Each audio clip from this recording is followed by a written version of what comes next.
Previous lecture, we discussed about different techniques of generating ultrasonic waves.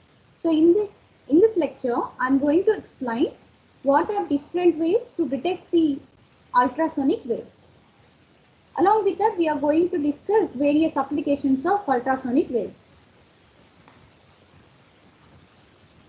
So we know that ultrasonic waves have a very high frequency. So these are beyond audible limit, that is from 20 Hertz to 20 kilohertz, so which is the audible limit for human ear.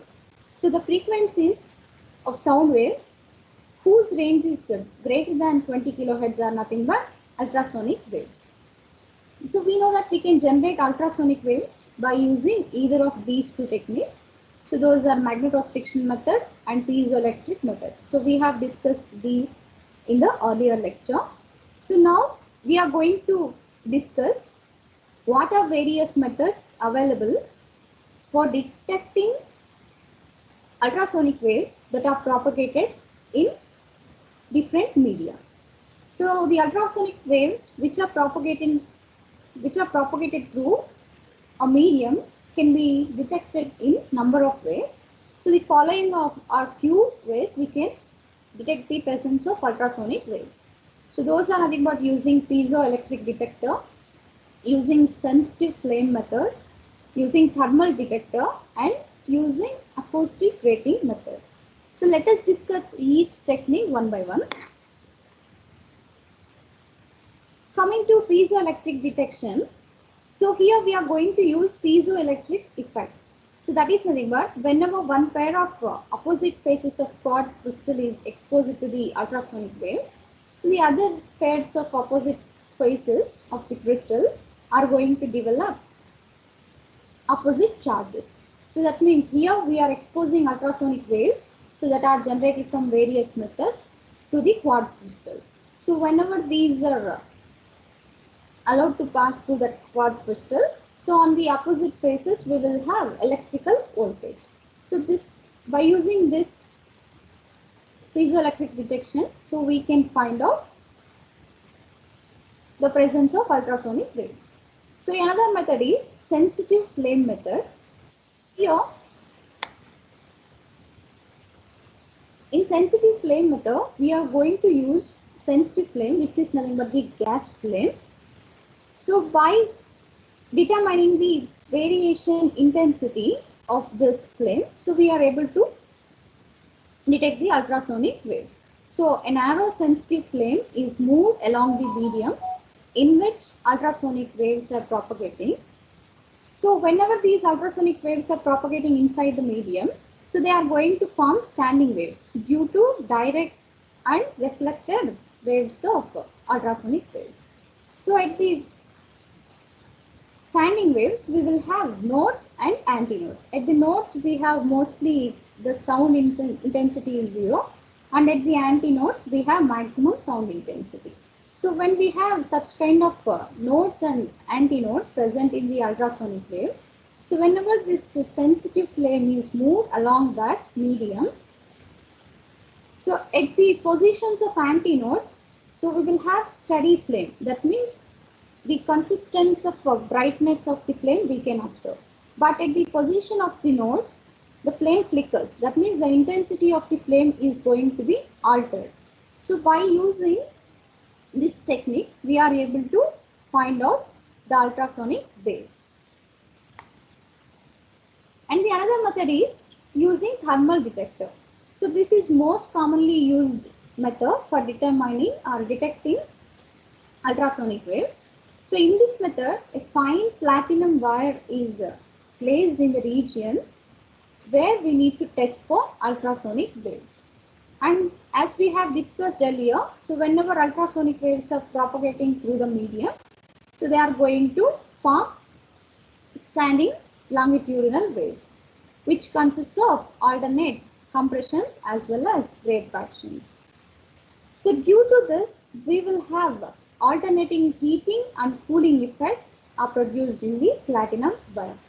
So due to nodes, okay, so where the intensity is minimum, so the cooling effect, that means the wire is going to be cooled down, But whereas at the antinodes, where the intensity of the ultrasonic waves is maximum, so there the wire is going to be heated. So due to this, there is change in resistance of the platinum wire. So because of the change in temperature that existed in the wire. So due to this, the resistance of the total wire is going to be altered. So this variation in the resistance can be found with the help of Wheatstone's bridge by determining the zone resistance, which is changed due to the heating and cooling effects of ultrasonic waves. So here at the antinodes, no temperature change will occur. So only at the nodes we will have the temperature variation will occur. So there we are going to get the alternative cooling and heating effects. So coming to the another method, which is known as acoustic grating. So in this acoustic grating, we are going to use liquid as well as light source for detecting ultrasonic waves. So not only here we are not only detecting ultrasonic waves, we are able to determine the wavelength and velocity of the ultrasonic waves as well. So this phenomenon was first observed by the scientists called Debye and Sears in America in 1932. So whenever ultrasonic waves are propagated in a liquid, so the density of the liquid is going to be changed layer by layer. So due to periodic variation of the pressure. So whenever ultrasonic waves are propagating inside the liquid, so it changes, it modifies the density. So whenever the pressure is more, the density of the liquid is going to be increased. So whenever the pressure is less, then the density of the liquid is going to be reduced. Since we know that ultrasonic waves have alternate compressions and rarefactions. That means at compressions, so they have high pressure, at rarefactions they have low pressure. So this is going to modify the density of the liquid.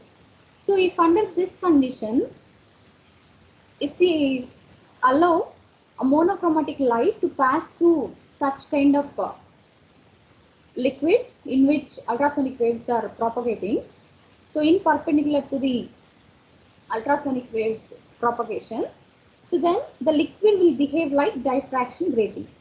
So such kind of grating is known as acoustical grating because it is formed inside the liquid. So due to the propagation of ultrasonic waves. So here diffraction grating means we know that we have several transparent and opaque lines are available for the propagation of light. So where we are going to split the light into many wavelengths.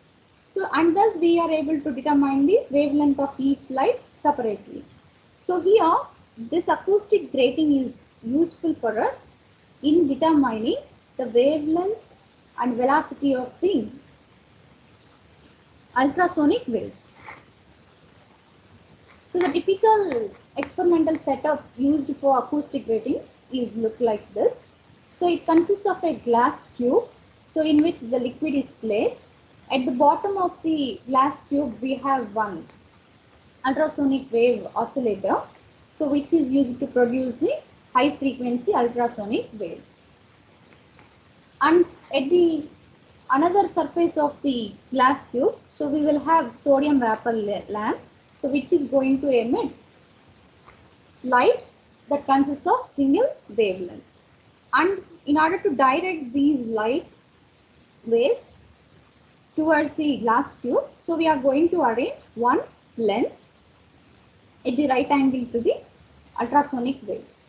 And whenever this light propagating through the liquid, so and similarly from the oscillators, so whenever ultrasonic waves are generated from the oscillators, so these are going to propagate through the liquid, so in particular direction. So whenever these ultrasonic waves travel in single direction, so whenever they strike the other surface of the liquid, so they are going to reflect. That means we are going to get the echoes. So due to these direct and reflected echoes, so there is a chance of formation of standing waves. So standing waves will have nodes and antinodes alternatively. So due to this, the liquid will behave like grating. So at the nodes, we will have maximum refractive index. So whereas at the antinodes, we will have a minimum refractive index. So this grating can be observed with the help of telescope arranged here. So whenever longitudinal stationary waves are produced in the liquid medium, so due to that superposition of forward and reflected waves, so these standing waves give rise to nodes and antinodes. So at the nodes, the density of the liquid is maximum, so that the refractive index is the maximum. And however, at the antinodes, we have the density of liquid is minimum, so and the refractive index is minimum. So this density of the liquid will vary with respect to the pressure that is applied by the ultrasonic waves. So now, due to this, the nodes act like opaque bodies, whereas antinodes act like transparent regions. So overall, the liquid column is going to act like acoustic grating, so which is helpful to create diffraction of light. So whenever the light falls on such acoustic grating, the diffraction pattern is formed. So this diffraction pattern consists of central maximum at the center and at the other regions. So we will have first order maxima on both sides, which are separated by the equal distances. Similarly, we will have second order maximum and so on. So whenever we will find out the relationships between this diffraction of the light and as well as the distance of the ultrasonic waves with respect to nodes and antinodes. So we are able to determine the wavelength of the ultrasonic waves and velocity of the ultrasonic waves inside the liquid. So if theta is the angle of diffraction from mth order of diffraction grating, that means acoustic grating, and d is the distance between the two adjacent nodes or antinodes. So then according to the acoustic grating, so these are related by the expression d sine theta equal to m lambda. So here lambda is the wavelength of the light we have used. So by determining the distance between nodes and antinodes d, so by using the expression d equal to m lambda by sine theta, so we are able to find out the wavelength of the ultrasonic waves. So by using the expression, so lambda is equal to 2 into d. So similarly, if we know the wavelength of the ultrasonic waves, we are able to find out the velocity of the ultrasonic waves by using the expression v is equal to f into lambda. So here f is the frequency of the ultrasonic wave oscillations, or else since we know that here lambda represents the wavelength of the ultrasonic waves, velocity of the ultrasonic waves can also determine with the help of expression v is equal to 2d into f. So thus, by using acoustic grating, we not only find out the presence of ultrasonic waves, but also we can find out their wavelength and velocity as well. So next, coming to the applications of ultrasonics. So where ultrasonics are used.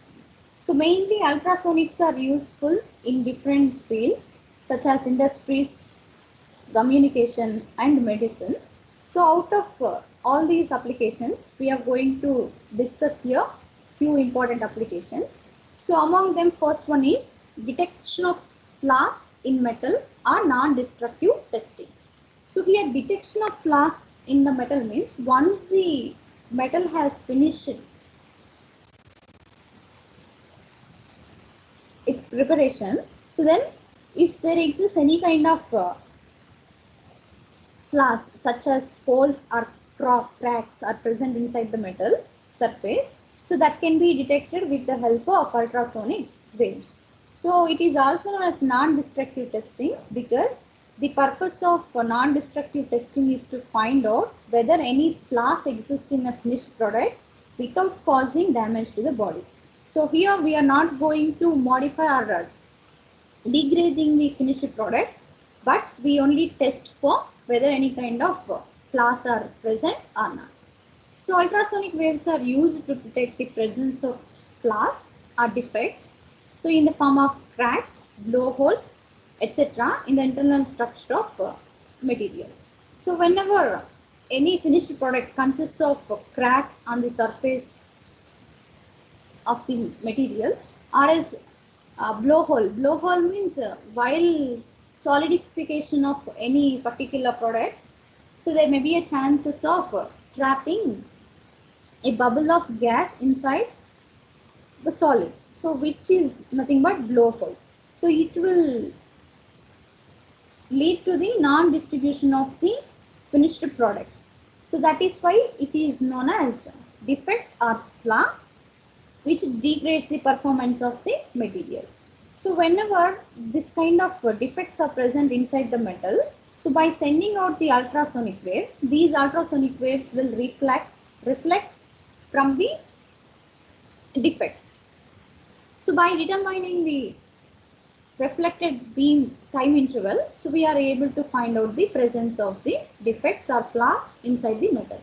So by sending out ultrasonic beam of waves, and by measuring the time interval of the reflected beam, flaws in the metal block can be determined. So we are going to send the ultrasonic waves inside the metal.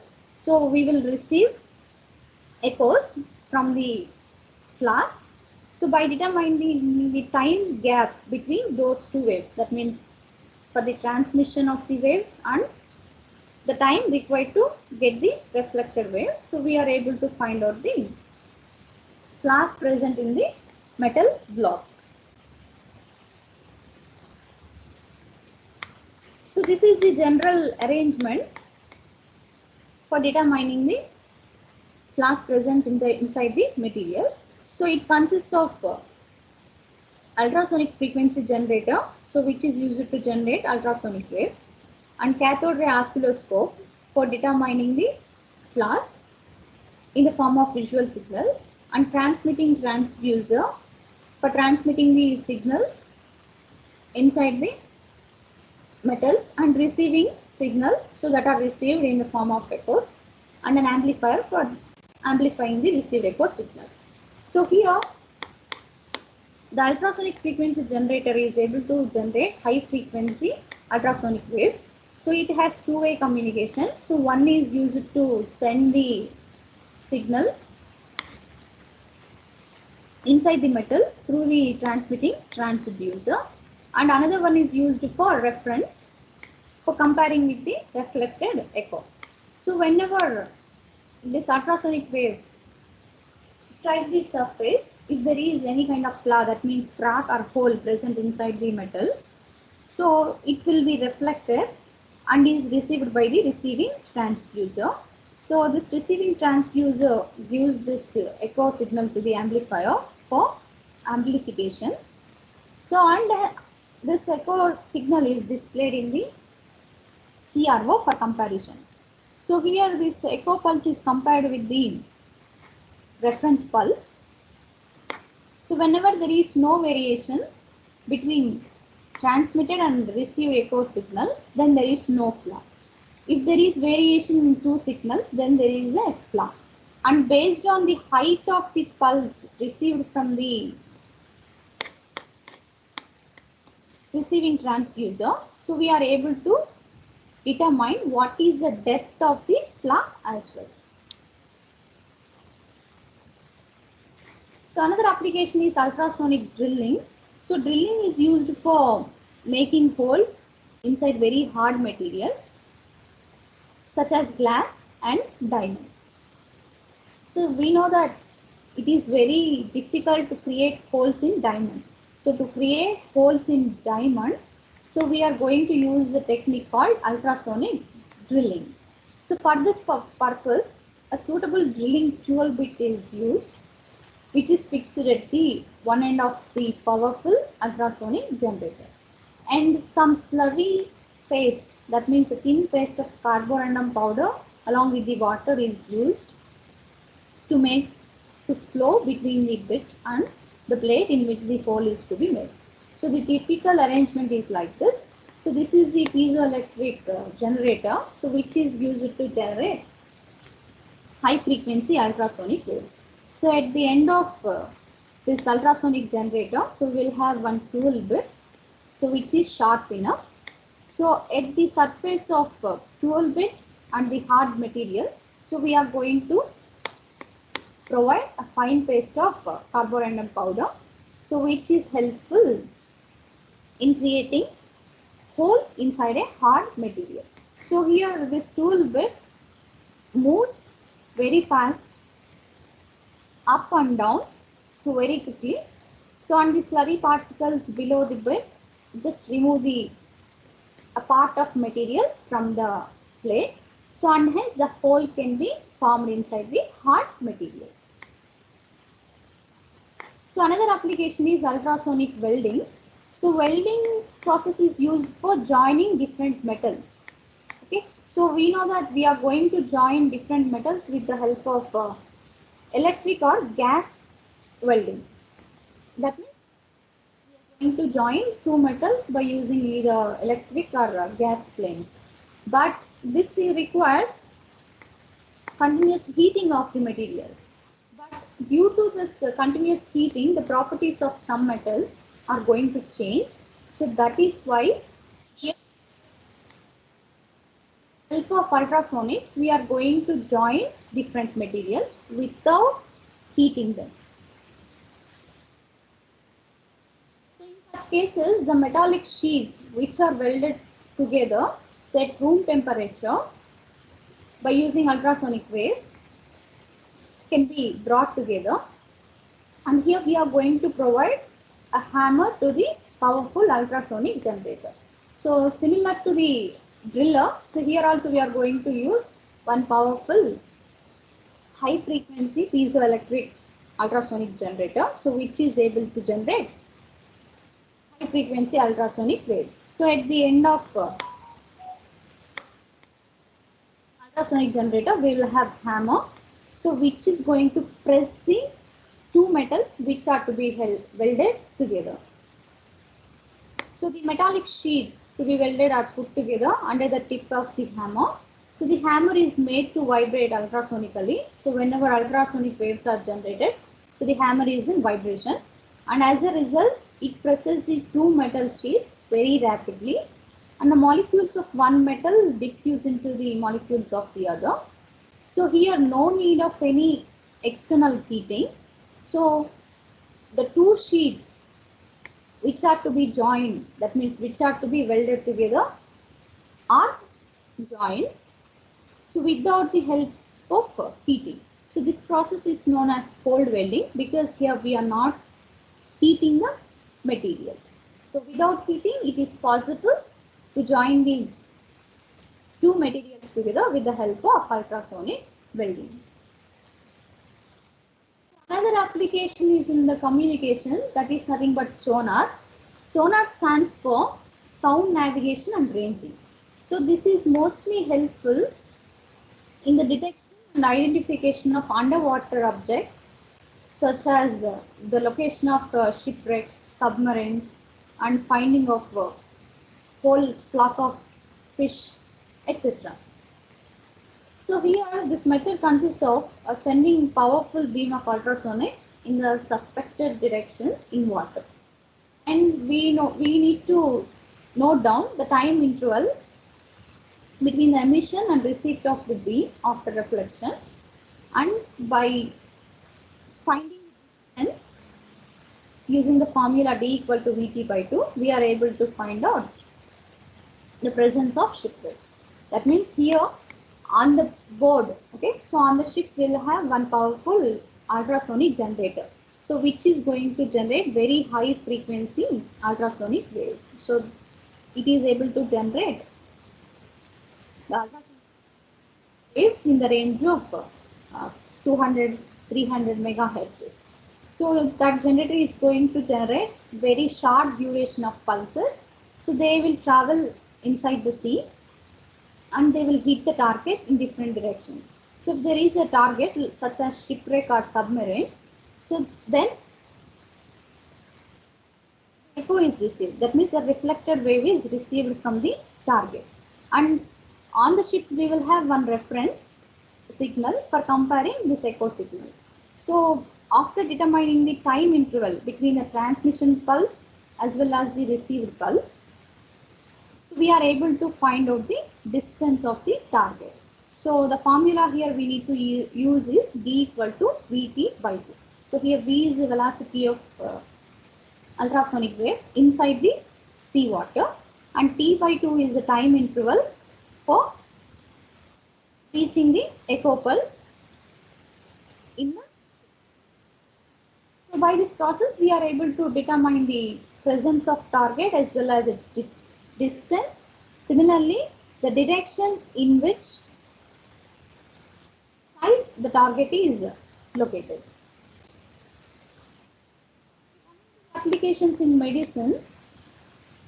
So in medicine, we are going to obtain the functionalities of different organs, internal organs, with the help of ultrasonic waves. So the popular applications in medicine are echocardiography used in EEG, electroencephalogram, to monitor the heartbeat, and another one is ultrasonography, so where the fetal movement, that means the presence of body inside the mother's womb, can also be determined with the help of ultrasonic waves. So in the process of electrocardiography, so the ultrasonic waves are used to form an image of the heart using reflection and detection of the waves from various parts. So here we are going to generate ultrasonic waves. So those are sent with the help of transducer, transmitting transducer inside a internal organs such as heartbeat, such as heart. So these are these ultrasonic waves touch the heart and then they reflect from the, it is nothing but the received echo pulse. So by determining the time interval, so on the XY plotter which is present in the oscilloscope, so we are going to determine the heart rate, so which is given by the time versus amplitude graph present in the CRO. And another application is nothing but ultrasonography, so where the movement of fetus, the movement of baby can be determined with the help of ultrasonography. So it is used for the imaging of internal body structures such as muscles, joints and internal organs such as lungs, kidney and other internal organs. So we are able to observe the image on the screen, so with the help of ultrasonography. So in this process of high frequency ultrasonic generator in the range of 2 MHz is going to be used. So these are sent through the body, so with the help of a probe. So there is a smooth gel is applied on the womb of a mother. So for best acoustical coupling, that means in order to make that ultrasonic waves travel inside the body. So now after that echo pulse is received, so that echo pulse is observed on the screen, which is nothing but the CRO. So which helps us in determination of fetal movement. So whenever the heart of a baby expands, the frequency of the signal that is received inside CRO is going to be increased, or else if the baby's heart is going to be contracted, the frequency of the pulse is going to be reduced. So in such a way, we are able to determine the fetal heart movement, so that is present inside the mother's womb. So like this, we have various applications of ultrasonics. That is why it is necessary to study about the ultrasonics. So here, with the help of ultrasonic scanning, so the side effects of other radiation such as X-rays can be reduced because these are not harmful for the body.